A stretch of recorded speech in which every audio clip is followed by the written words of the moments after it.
the pitch. Is looped towards shortstop. Petrocelli's back. He's got it.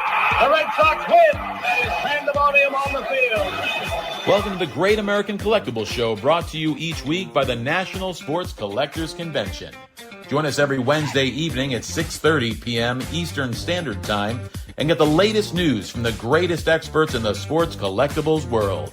You can watch us on the Great American Collectibles Facebook page, as well as YouTube, or you can listen to us on Spotify, Pandora, iHeartRadio, or any of your favorite podcast platforms. And now your hosts, award-winning sports collectibles author Tom Zappola and Boston radio personality Lou Blasi. Welcome. How you guys doing? How's everybody doing? Look at JP, Tommy, you guys look great. Thanks, Tom. So do you. Yeah, Good morning.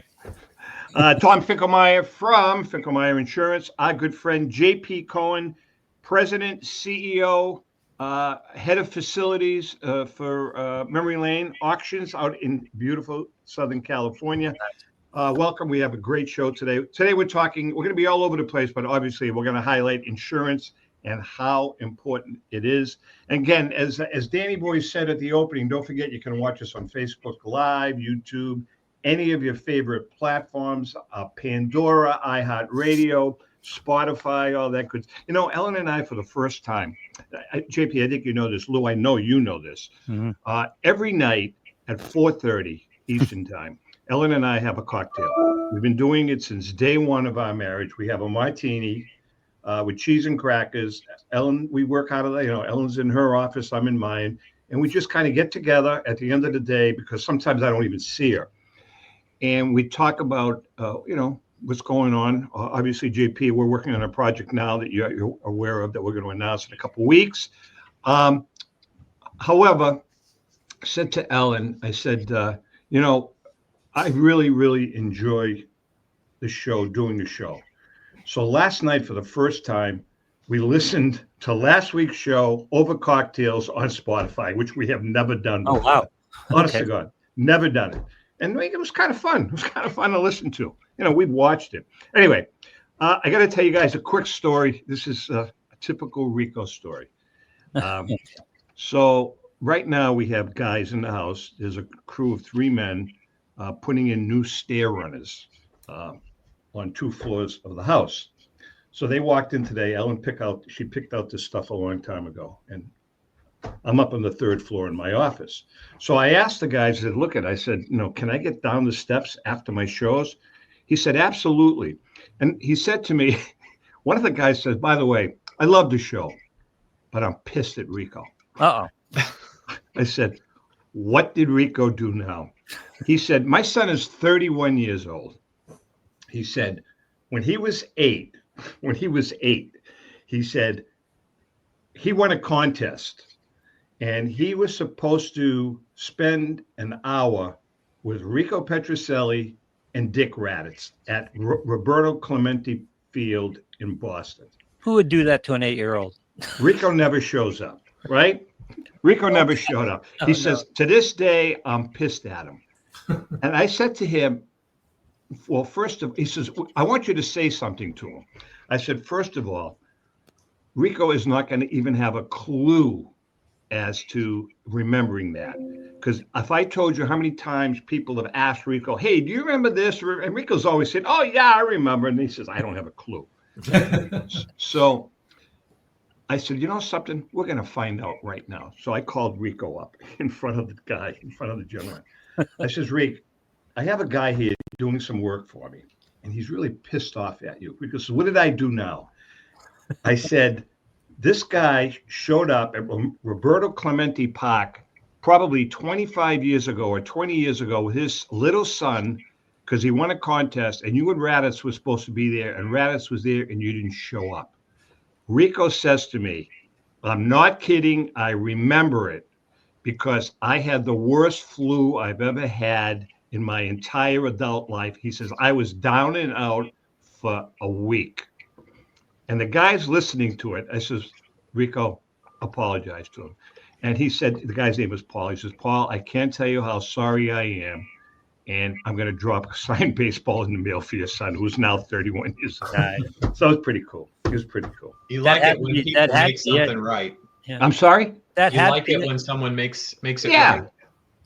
That Louis, had to be it because Rico is possibly the nicest human being I've ever met. absolutely. That had to I've be seen, so. yeah. And JP, you know, we've seen Rico do some stuff for kids walking down the street. You know, he's just, you know, Rico's attitude is, and he's one of the few. And JP, I know you've had interaction with many professional athletes, and Rico still to this day gets incensed the way some of today's professional athletes operate and how they are to fans, the general public. And his attitude has always been, are these people crazy? He said, I thank God every day that I was able to have the career that I had, and I owe it to them. They don't owe it to me. And that's always been his attitude. Always been his attitude. So it's pretty cool.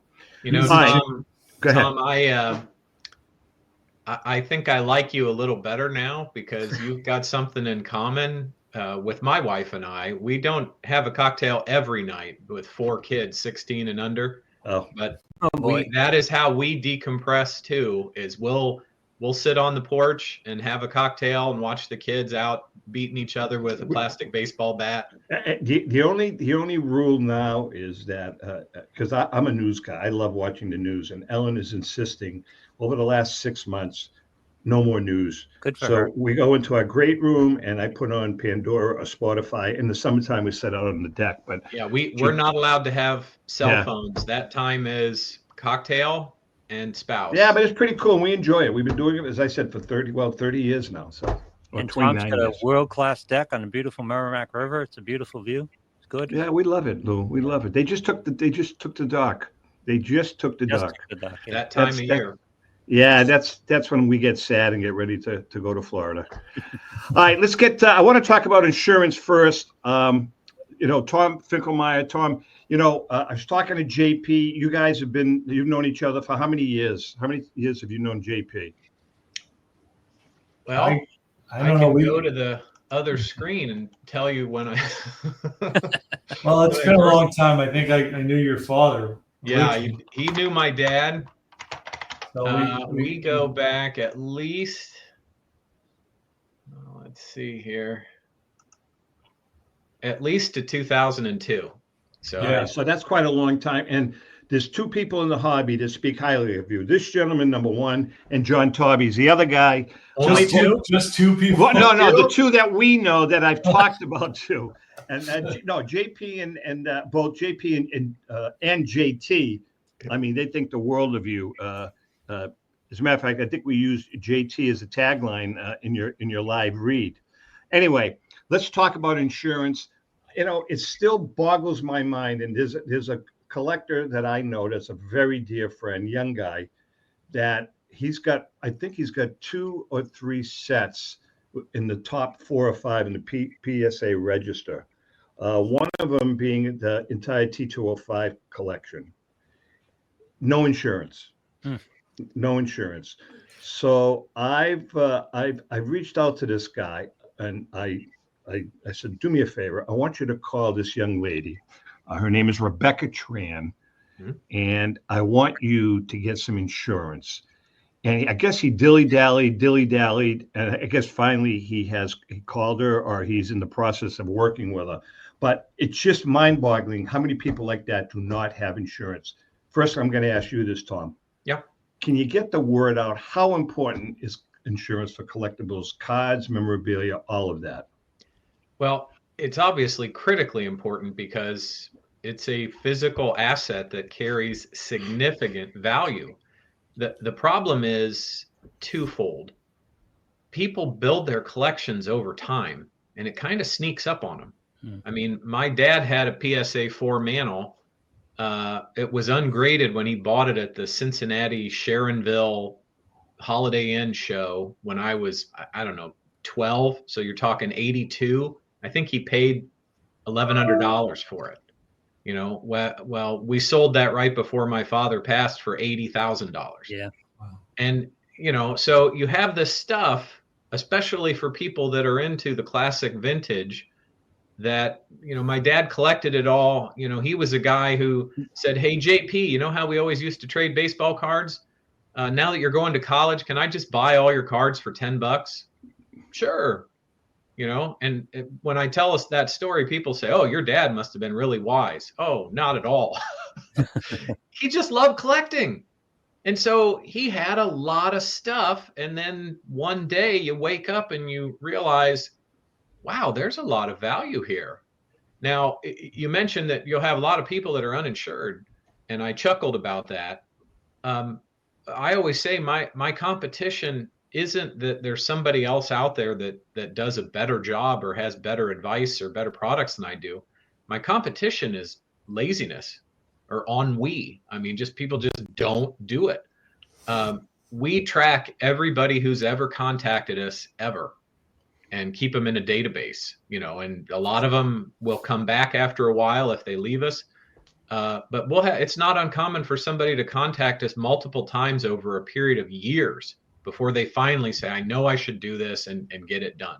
There's a big difference between requesting information or a quote and saying, "Okay, listen, I want to sign up here. Here's the down payment," and get on the books. All right. So I'm going to ask JP, obviously, I'm sure you have a extensive private collection.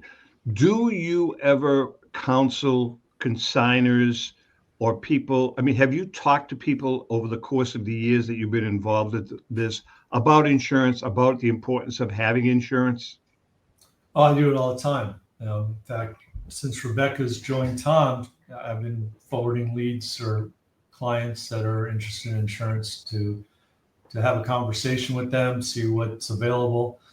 It definitely is important. I think that one of the other issues that I find clients do have insurance, but they don't realize a couple of things. One is that the insurance they have might be an extension of their homeowner's policy, and it's really not the right insurance for our space or the business we're in. And they'll find out, possibly, I hope never, but they will find out that, one, they were wasting money all those years paying premiums, and two, when it comes to a claim, how much pushback they get from a company that really isn't set up for, the collectible industry.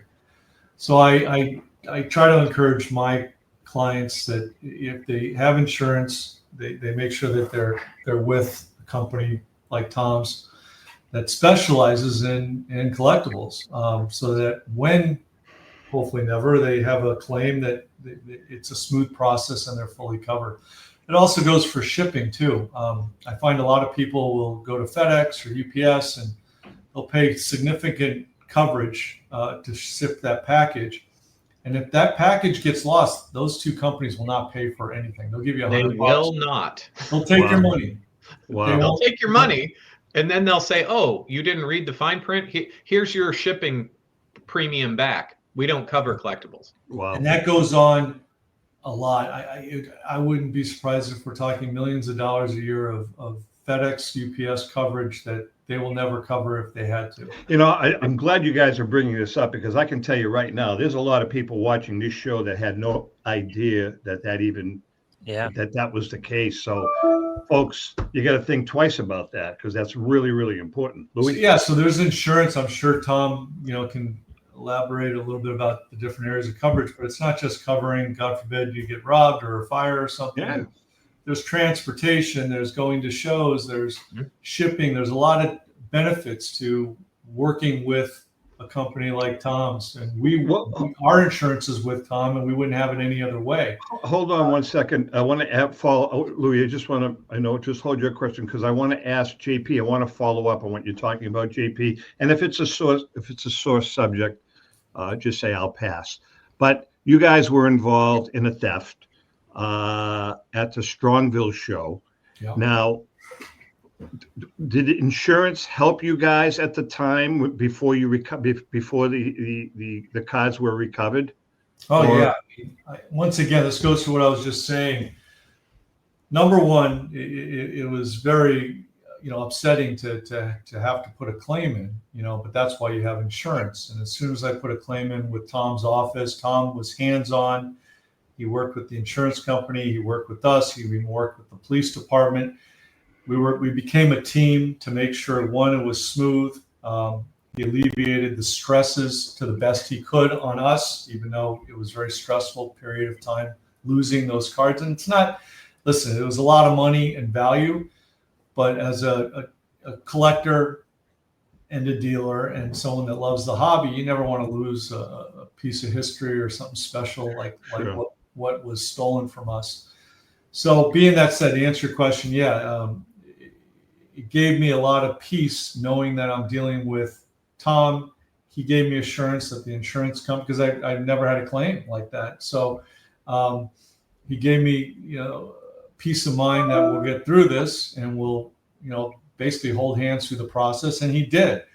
So That's cool. That's my good to hear. experience, even to this day, was spot on perfect. That's good to hear. Yeah. Very good to hear. I can add something there too, that, there's a little hidden backstory there for clients of memory lanes. One of the biggest concerns for JP from the beginning was that these consigners be held harmless, and that they were expecting to get paid what the items had gone for at auction. Right. He was very, very concerned with his customers first. Not so much. Sure. I mean, obviously, it's important if memory lane has a loss that they get settled, but this was consigned property. Sure. And so that was number one in JP's mind from the beginning when he called me was, I don't want these people to be out. They trusted us. Well, it wound up, JP, overall wound up, relatively successful.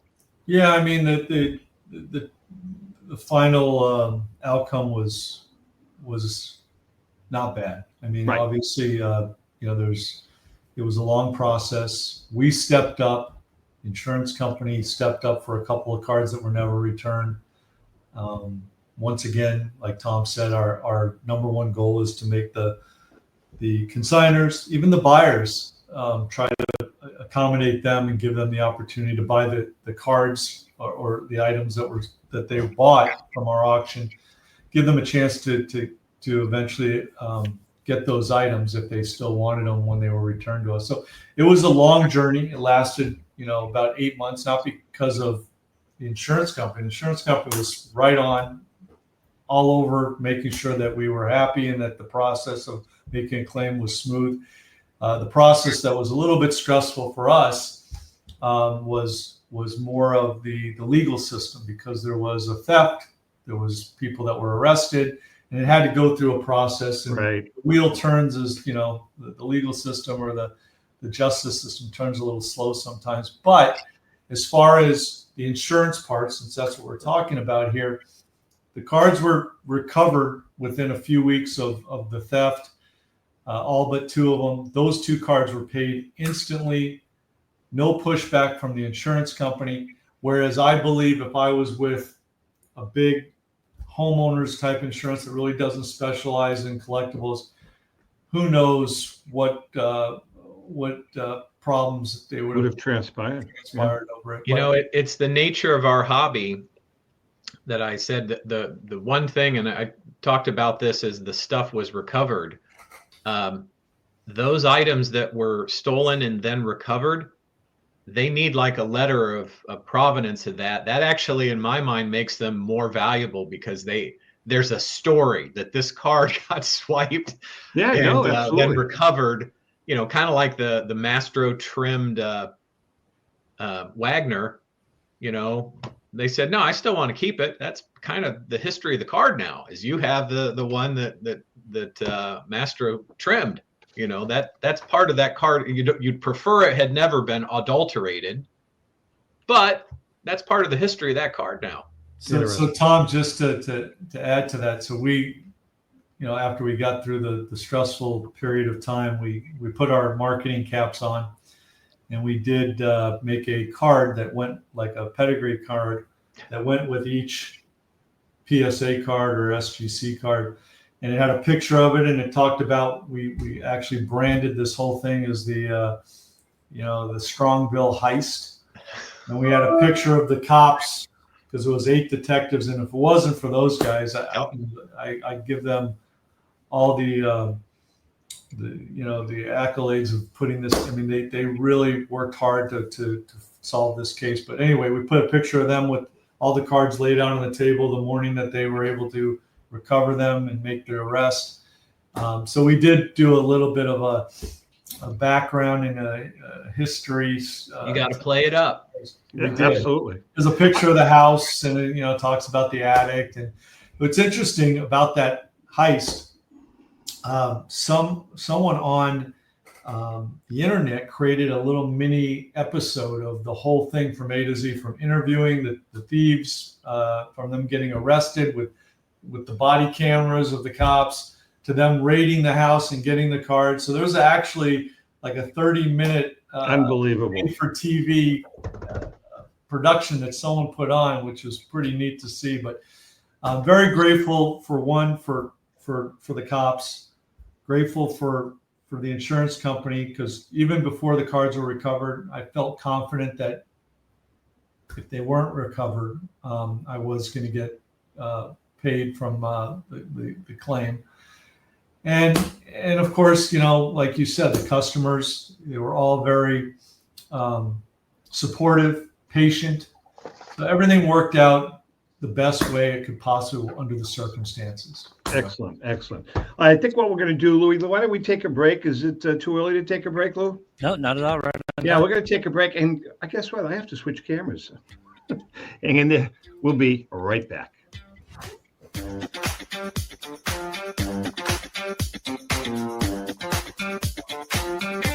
I'm Rebecca Curry, a 2-time child cancer survivor, recipient, and advocate for Lucy's Love Bus. The mission of Lucy's Love Bus, 501c3 nonprofit, is to provide joy, comfort, and quality of life for the entire family of children with cancer. Since 2006, they have delivered love and comfort to over 3,000 children with cancer and their family members across New England. The dream of Lucy Grogan, an 11-year-old cancer patient, was to help kids with cancer who are suffering right now, before there is a cure, by offering free, integrative therapies like art, music, horseback riding, and many other activities. Unfortunately, Lucy passed away, but her dream lives on, and today Lucy's Love Bus is thriving. I'm Red Sox Hall of Famer Rico Petrocelli. I hope that you'll consider supporting Lucy's Love Bus and all of those children who have been stricken by cancer. The Great American Collectibles Show is partnering with Lucy's Love Bus to help these kids. Let's continue Lucy's dream. Please go to lucyslovebus.org for more information. Since 1996, Brian Drent and the staff at Denver's Mile High Card Company have led the charge in the collectibles hobby. Mile High is a full-service dealer specializing in buying and selling cards and offers a competitive consignment program for all collectors. Whether it be their computerized want list service, appraisals, or auction services, Mile High has it all. If you've been searching for a company with a selection of high-grade vintage 1888 to 1970 baseball cards and memorabilia that shares your passion, aim high, Mile High. Go to milehighcardco.com or call 303-840-2784 for more information. This is Brian Drent, president of Mile High Card Company. Is your sports card and memorabilia collection properly insured? For easily replaced personal property, homeowners insurance is all most people need. But for prized possessions that you may have spent a lifetime collecting, it doesn't go nearly far enough. Collectibles Insurance Services has been insuring for over 50 years. They offer a full range of protection and a $0 deductible at an affordable rate with no appraisals required. I know because they insure my collection. If you have a minute, go to collectinsure.com and learn more about insuring your personal card or memorabilia collection.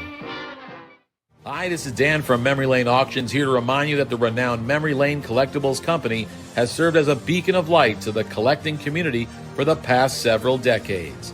Indeed, folks, it has been our utmost privilege and pleasure to provide the most enthusiastic collectors with an abundance of the finest sports cards and memorabilia for America's most coveted sports personalities via our world-class auctions.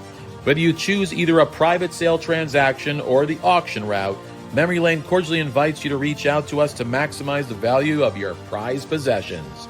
Also, it is not just sales that we pride ourselves on being the best of the rest, because if you are seeking a particular keepsake for your esteemed gathering, We will be relentless in our quest to find that special piece to fulfill your collecting dreams. So no time to wait. Reach out to us today for the purposes of capitalizing on our unparalleled marketing capabilities. Simply pick up the phone and dial 877-606-5263. That's 877-606-LANE, or find us on the World Wide Web at www.memorylaneinc.com. Now is the time for your valued consignment to ultimately become another one of Memory Lane's record-setting prices. How would you like to own the bat that was used by your favorite player when he hit that towering home run or game-winning base hit? Now look no further than JT Sports, specializing in the sale and authentication of professional game-used bats. As the official authenticators of professional model game-used bats for PSA DNA, JT Sports will guarantee the authenticity of any bat purchased from them. JT Sports also buys and sells game-worn uniforms, gloves, and baseball equipment. The unique quality of the collectible is what JT Sports is all about. Give them a call at 609-487-8003 or check them out at GameUseBats.com.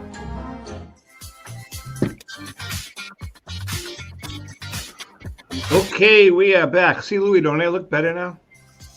Didn't notice. Was there a problem? I was using the computer camera. Now I'm using the studio camera.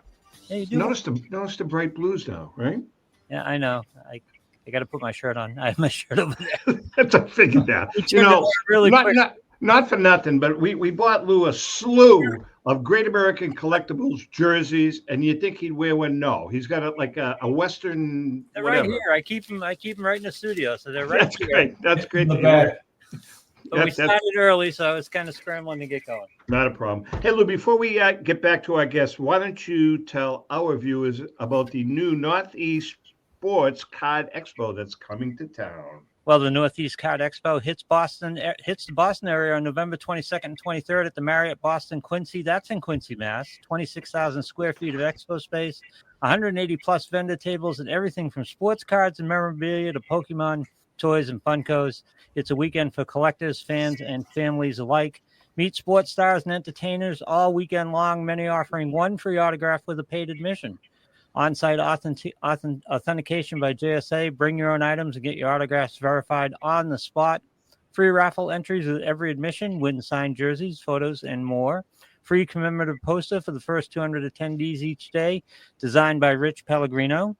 Mascot appearances from New England Patriots and more. Great fun for families and kids, so bring them all. Event hosts. Saturday is hosted by Jason Rossi. Sunday by Mike Sarge Riley. Expect high energy interviews and giveaways.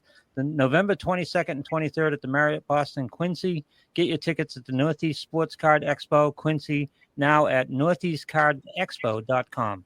Very good. Now, Lou, I know you weren't able to ask a question for the first segment. Fire away. Well, JP fired up about 40 questions in me, but one of the things, and I know we got to get some of the basics here, but what I was curious about is how adaptive this insurance is to value. In other words, JP auctions off a card and the value changes immediately on the card than when it was basically 24 hours before. Or if I go to the National and buy a 52 mantle and I'm bringing it home on the plane and I lose it, is it covered by my insurance that I had before? How adaptive is it, and how quickly do we have to, how active do we have to be in updating it for appraisal and what's covered? Good question.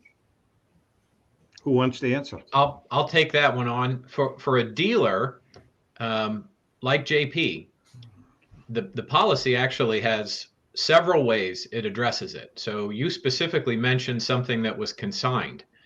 The consignment agreement between the auction house and the consigner sets the price. So if I have, a 51 Bowman mantle and I'm going to place it with JP to auction it off, the agreement between the two of us that this is the item, this is what we hope to realize for it. There's a line item in that contract that says this is what it's worth until it's sold.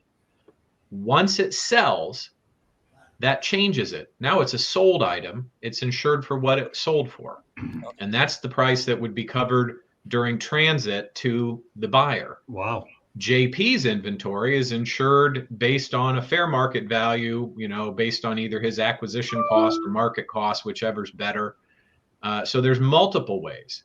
Now, you mentioned, Lou, if you picked up a 52 manual while you're at the show, a personal policy typically, depending upon the company, does not automatically pick up, an $80,000 bump. It depends on how much you've got and what your terms are for newly acquired property. But we're just a phone call away. It's fixed. All you got to do is call us and say, hey, I just bought something a third of the value of my extant collection, and I need it covered, and we've got it covered. Here in my office, that's my sister Jody works in the office, and she is 100% customer service for the collectibles program. Now, another side note, something I forgot to mention when Tom was talking about collectibles early, I feel it's important to explain consumers or even dealers out there that are watching, they may not understand how the nuance of the insurance company and who I am. I'm an independent agent. I just happened to grow up collecting with my dad, who collected since he was a little boy in the 50s. And my father put together what we call the original sports memorabilia policy back in the early 80s, like 1982. He literally wrote it from scratch and got St. Paul Insurance to start selling it. And so we predate everybody out there. So I'm not an insurance company. So I wouldn't be out the money for JP's loss. The insurance company I represent is the one who pays that out. I'm the sales agent. And the advantage we have, I saw during the break, one of the advertisements was Collectibles Insurance. Mm-hmm. They are not a competitor to me. They're a partner to me. I sell Collectibles Insurance and Markel Insurance and Distinguished Fine Arts and 3 or 4 others. We're the only one-stop call you can make that I have access to everybody that sells collectibles insurance in the United States today. All right. Well, Tom, won't it be cheaper if I buy my insurance from a company directly and not from an agent? Oh, you think the company's going to not charge that same premium? And no, what they do is they keep the amount that they would normally, the percentage they'd pay an agent like me. So gotcha. If you buy it from them, it's the same price as if you bought it from me. There's gotcha. Absolutely no difference. Again, that's another important point for our viewers and listeners to pay attention to, because I never knew that. And I was always under the assumption that it was cheaper, but it isn't. Very interesting. No, state departments of insurance, they don't like that, letting you charge 2 different prices. And, they've been pretty generous protecting the professional advisors like myself in the middle. But the reality is the company, they like it if you buy directly from them because they keep more premium for themselves instead of having to pay me.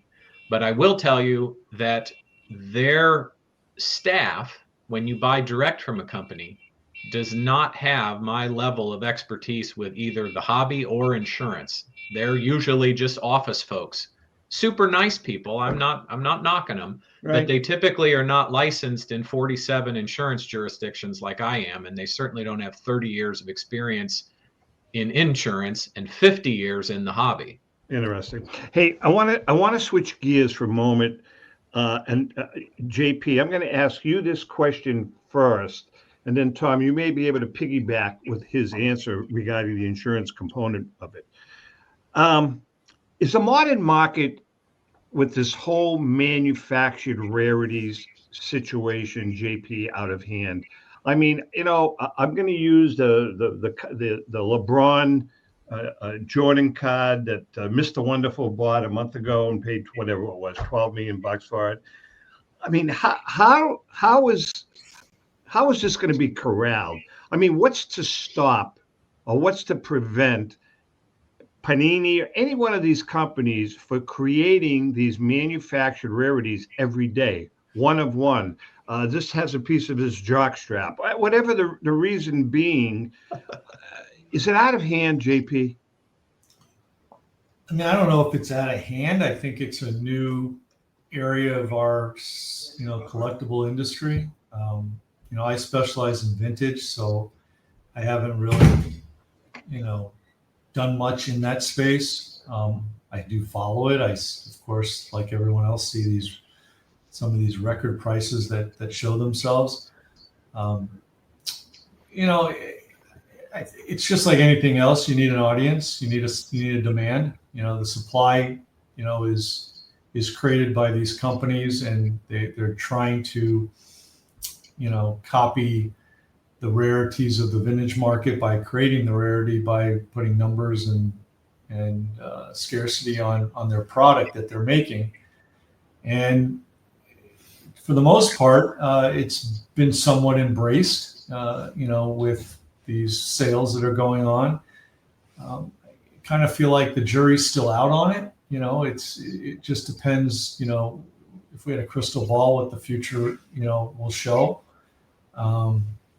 The past, my experience with that modern market is that the item or the card is only as good as, if the player's well received or popular, or doing well or not getting in any trouble, So I don't know if I have a complete answer other than I'm kind of sitting on the fence here watching, and I do applaud the big sales that go on. I just hope that, that it brings more collectors to the space. I hope more people collect that modern stuff.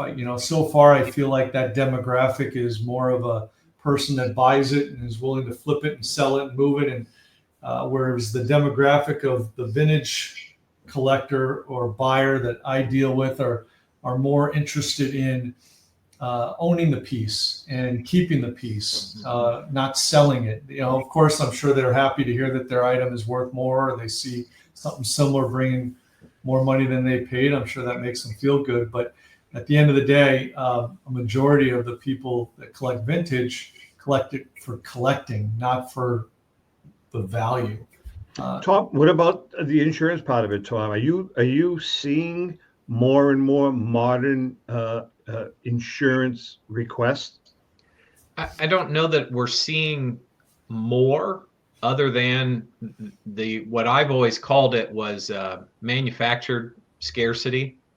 And as a student of the hobby my whole life, I lived through the late 80s, early 90s in the card glut. And, I was in college working at KB Toys, and you could buy a box of 36 packs of Skybox World Football League cards for 99 cents. And I got a 50% employee discount. So, guys like me, my buddies and I bought up, 10, 12 boxes of that. And we sat one weekend breaking packs and making sets of World Football League. They were worthless cards, but a lot of beer was drunk and a lot of friendly camaraderie. And hey, I don't have that, trading cards, and there's wrappers all over the floor.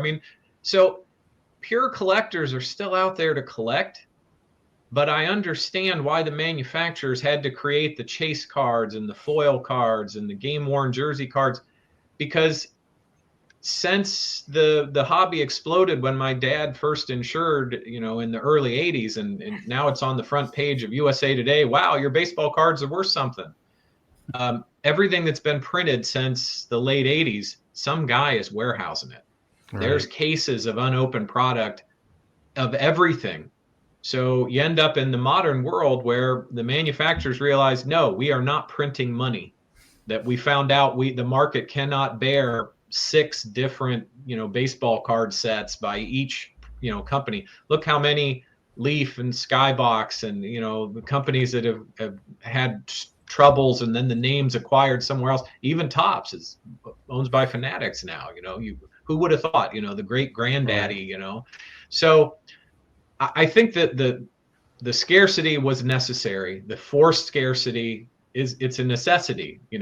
Even in Magic the Gathering, they had the One Ring from Lord of the Rings. They made one card of the One Ring, and trying to think, some famous actor I think bought it. But you got to do it, because otherwise there's always speculators that are going to warehouse the product, and there's never going to be anything as valuable as the vintage. Is why you have people that focus on vintage, because anything that survived from the 40s, 50s, 30s is because either somebody deeply loved it, or it's just pure happenstance. You know, Grandpa put it in the attic and nobody touched it for 50 years. Louis? JP, you talked about the modern market bringing more collectors into the hobby, and everyone knows that's a good thing. Everyone feels that's a good thing. Is what we've been exploring the last few shows is the modern market bringing more investors into the hobby, and is that a threat or is that a good thing? Is that the rising tide that lifts all boats in terms of value for all of our collections? Well, I mean, as long as they stay in it, you know, as long as it stays healthy, you know, we're in a period of time that the market has been very healthy, and we keep seeing record pricing, and we keep seeing these manufactured one-of-ones or numbered cards bringing an audience to create significant value, that which gets attention, which in turn puts a story on the USA Today or wherever, and in turn that gets interest. You know, people get attracted to that excitement and that fulfillment or success in buying something or pulling from a pack. You know, I think that, you know, what I like to see when I say I like to see them keep the card, own it. You know, so far I've been seeing people get these cards and then they put them to auction, they sell them, and they don't hold on to them, which creates more of a supply and less of a demand. In the vintage market, I experience, and I have for as long as I've been doing this, that the people that own all the Mickey Mantle 52 Topps cards in high grade have strong hands or have more of a desire to collect it than any money that can be thrown their way. So that's what's kept That's a good point. Vintage part of the market so healthy. I'd like to see that in the modern market. I definitely understand why these manufacturers, like Tom was talking about, are creating this scarcity because they don't want what happened in the 80s, you know, the junk wax and all that stuff to hurt the market. You know, the key here is to keep these new collectors, new investors, like you're saying, that are coming into the space to own it, enjoy it, and maybe invest and look from an investment standpoint. And then from my standpoint, maybe gravitate and go, wow, I can own a Babe Ruth card, or I can own Mickey Mantle. This is fun. And all areas of the hobby come together. You know, right now it's almost, like I said, two different demographics. Yeah, it's like the NFL and the AFL. You're right. It's like weird. All right, listen, we're going to take a break. Tom Finkelmeier from Finkelmeier Insurance is in the house. JP Cohen from Memory Lane Auctions in the house. We're going to take a quick break. We have one more segment. Hang in there, and we shall return.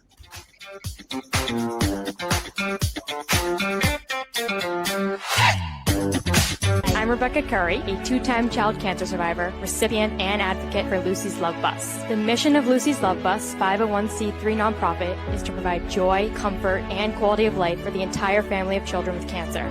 Since 2006, they have delivered love and comfort to over 3,000 children with cancer and their family members across New England. The dream of Lucy Grogan, an 11-year-old cancer patient, was to help kids with cancer who are suffering right now, before there is a cure, by offering free, integrative therapies like art, music, horseback riding, and many other activities. Unfortunately, Lucy passed away, but her dream lives on, and today Lucy's Love Bus is thriving. I'm Red Sox Hall of Famer Rico Petrocelli. I hope that you'll consider supporting Lucy's Love Bus and all of those children who have been stricken by cancer. The Great American Collectibles Show is partnering with Lucy's Love Bus to help these kids. Let's continue Lucy's dream. Please go to lucyslovebus.org for more information. Pristine Auction is a family-owned and operated online auction specializing in autographed memorabilia, sports cards, coins, art, and collectibles. Since their founding in 2010, they've grown to 2 facilities in Phoenix, Arizona, totaling over 60,000 square feet. Jared Cavalier and an incredible staff of over 150 team members serve a very large customer base and enjoy every minute of it. By working with leading authentication companies, Pristine ensures all items are 100% authentic.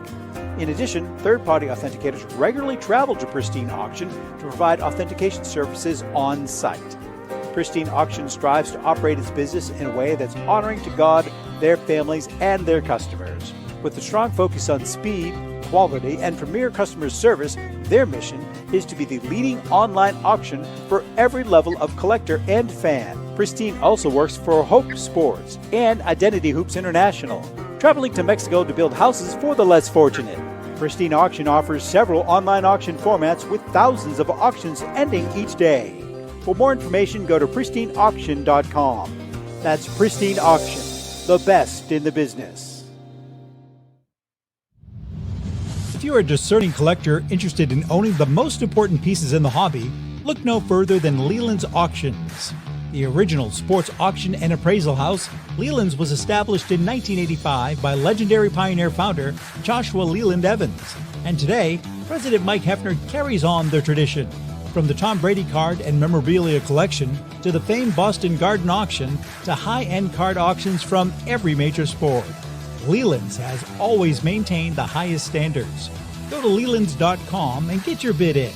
That's Leland's, the hobby's leading sports auction house for 4 decades.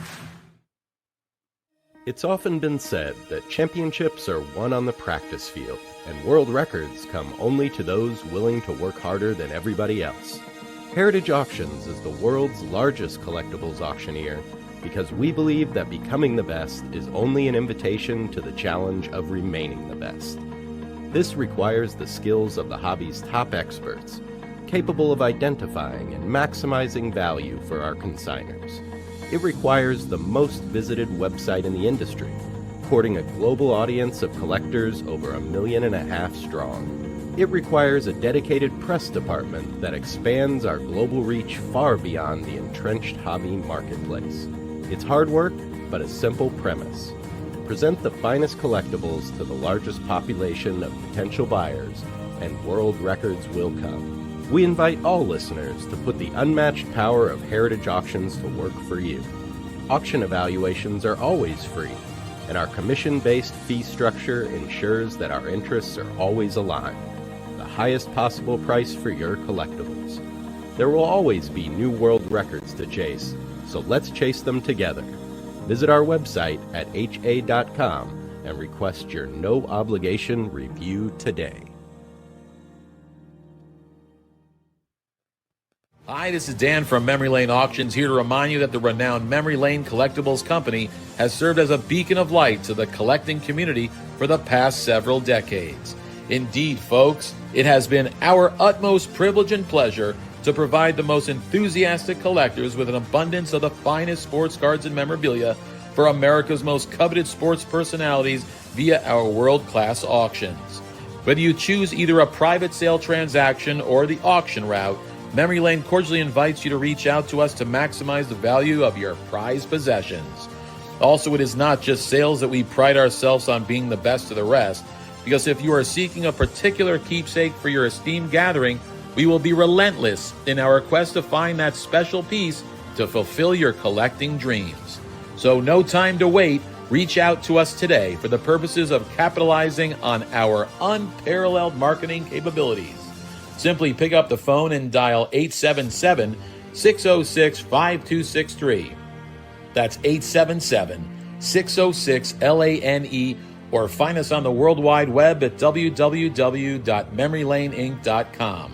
Now is the time for your valued consignment to ultimately become another one of Memory Lane's record-setting prices.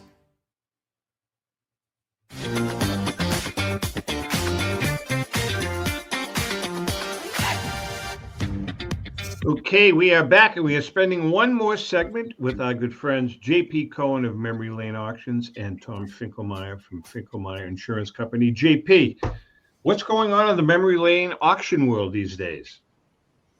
So we just finished an auction about a month ago, and it was a huge success. And on to our next one, which is going to be our winter's sale. And we're taking consignments right now. Have a lot of great stuff. We broke in our last auction a high-grade 53 top set. And how we did it was we actually offered half of it in that sale, and we're going to offer the other half, which will be the high numbers for the most part, in the winter sale coming up. So we are excited that will be part of the next sale, as well as some amazing items that we've gotten so far on consignment, and we're still taking consignments for the next couple of weeks. Unbelievable. You know, it's I'm really happy that the National is going to be in Chicago. I think Chicago is a perfect venue for the National, and I hope it I hope for more often than not that they have it there. But it's interesting to see some of the really big shows that are popping up all over the country. Do you participate in many of those? We try. They, like you said, they're popping up. They're everywhere, and they seem to be very popular. I think people are enjoying going to shows again. Whereas the internet for a period of time kind of left people sitting in their basements or in their couch just transacting. But I think people want to interact with people, and they want to see cool collectibles that are being offered out at shows. So we are making every attempt, our team here, to do as many shows as we can. So it's pretty exciting that the industry is supporting that. Because are you going to be at the Boston? You're not going to be at the Boston show next weekend, right? Or are you? I'm not going to be there, but Lewis from our office will be there. Ooh, I've got to order an extra sandwich. Thank you. And but I'm hoping maybe next go around I'll be able to make it out to the Boston show. But yeah, so outside of the auctions, we started our Own It Now program again on our website, which is a private offering of high-end collectible cards and memorabilia to the public. So if anyone is looking to grab a nice piece for their collection, that's a new part of, or not a new part of Memory Lane, but it's something that we've launched recently where people can buy it instantly from just going to our website and putting an inquiry in for something they might like. Very cool. Lou? Tom, can you talk to us a little bit about how coverage works and how appraisal and replacement value is determined? Because it's such a complicated market, and different cards and different grades can be worth different prices, and prices change, are very dynamic. So how do you deal with all that? That's a great question, Lou. The interesting thing, and the point JP made earlier, we'll circle back to that, was that some people think it's covered through their homeowner's insurance or something they have, and they find out the hard way it's not. And it's not because whoever writes your home insurance is a bad company or out to get you. It's a technical thing about the contract that a correctly written homeowner's policy provides what's called replacement cost, which means if you hear that and you are a ball card collector, you think, well, you replace it with the same thing I lost. Unfortunately, the professional insurance lingo, replacement cost, is the cost to replace the lost item with a similar item of like kind and quality new. So you lose a 52 Mantle, they owe you one brand new baseball card. That's a real shock. Yeah, and it certainly is. Typically when you start talking about a $80,000-$100,000 piece of cardboard, that's when the insurance company starts reading their own fine print saying, oh, but maybe we don't owe that. Now, again, they're not out to cheat you. If you have a 36-inch tube TV that Tom and you both couldn't even carry the stupid thing, it's so heavy. If the house burns and that tube TV burns up, you can't even buy one of those anymore. They don't make tube TVs. Matter of fact, your local Goodwill or where, they won't even take tube TVs. Nobody wants them. You want a brand new flat screen. That's what you get. That's replacement cost. Nobody cares how old your couch was. If it burns, get a new couch. Don't go find the same couch.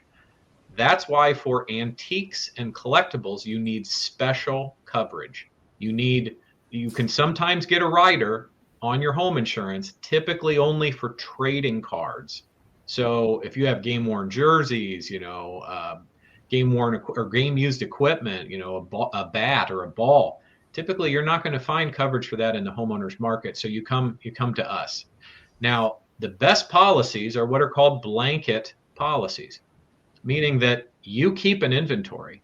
We are happy to store it in our records for you, but your policy doesn't list every item. You just set the dollar figure. I have $100,000 worth.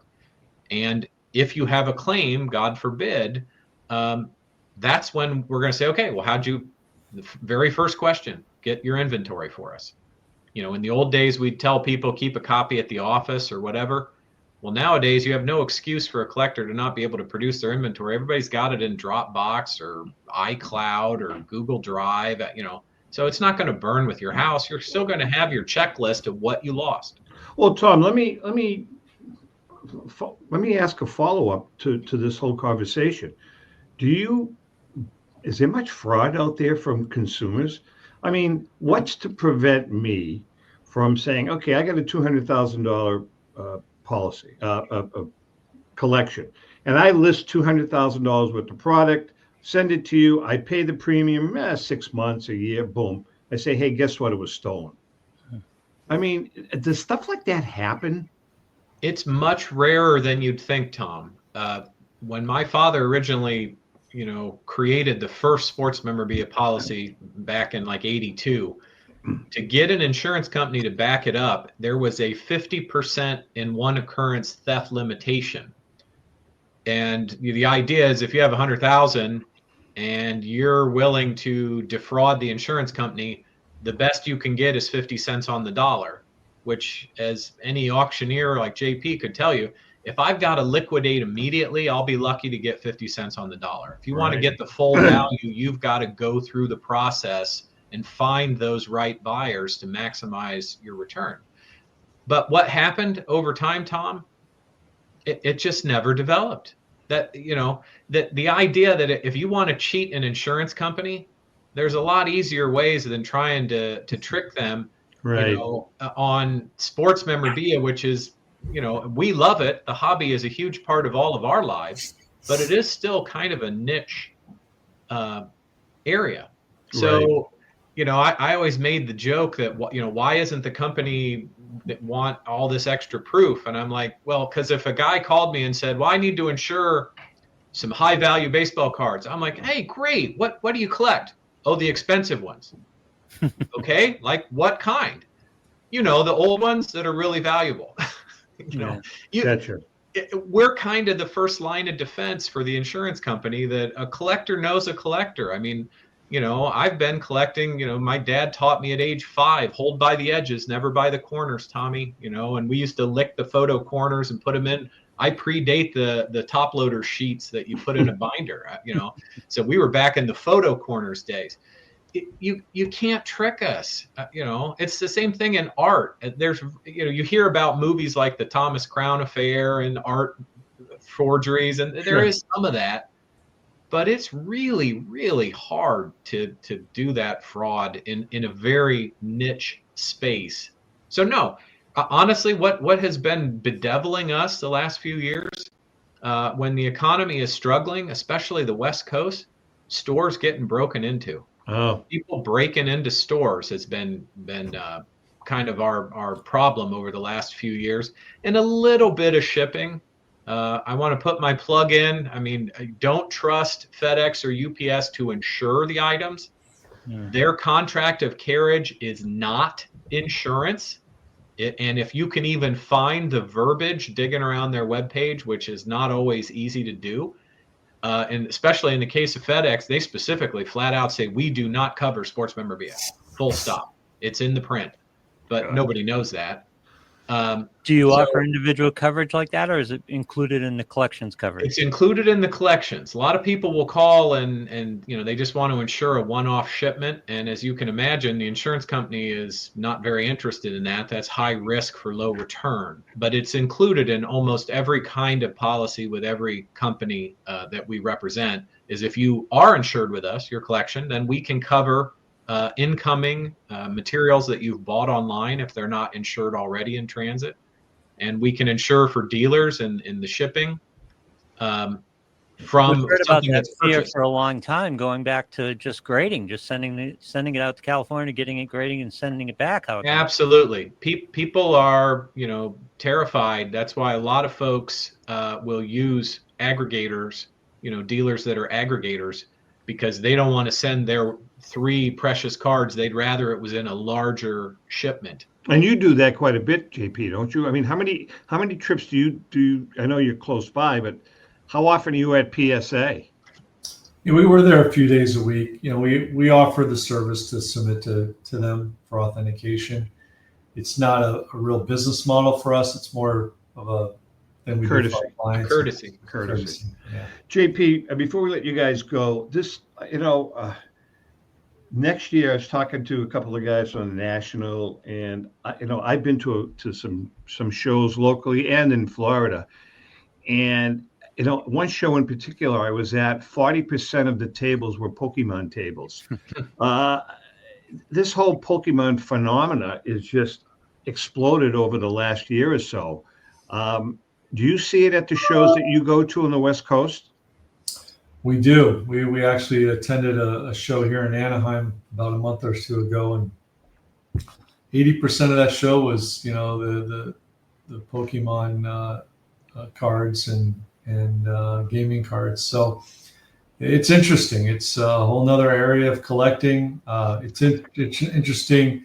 It's a younger generation, obviously, but it's also collectors from all over the world. It's a little different than sports, where, we have people that collect from other countries, but not like this. And my PCP, or Magic the Gathering. It's crazy. My PCP, my physician, who's a very dear friend, he's probably, I don't know, I would say Brian's probably 40. He's like a fanatic. He's a fanatic when it comes to Pokemon. He was collecting them as a kid. Now he's back into it. But now that he's a physician getting well paid, he's spending some serious chink. But anyway, all right, listen, we're just about out of time. JP, Tom, can't thank you guys enough. This was really enlightening. I think we covered a lot of pretty cool stuff. JP, so you have an auction coming up when?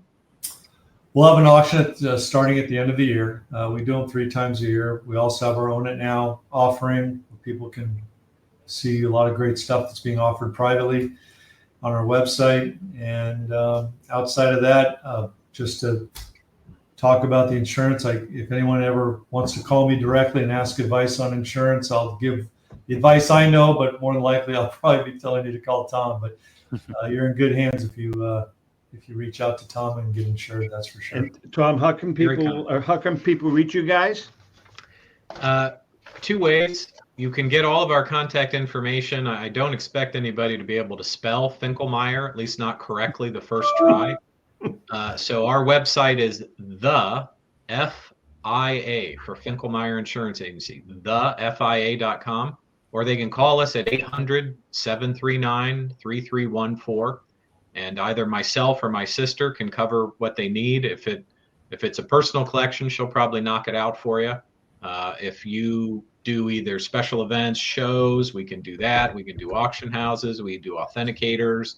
We do basically anything that touches the hobby. That's our specialty. And again, we're a one-stop shop. You call us, you're calling any of the other companies you've seen online because we work with all of them. We are an agent on your behalf, and we find which one's the best fit for your situation. And it's not always the same answer. What JP needs is not the same as perhaps another auction house that does something slightly different. Interesting. Gentlemen, it's been a pleasure. Thank you so much. Louis, great job. And we'll see you guys down the road. To our viewers and listeners, every week we say it. Thank you all for the support. Without you guys, we would not be here. And with that being said, happy collecting.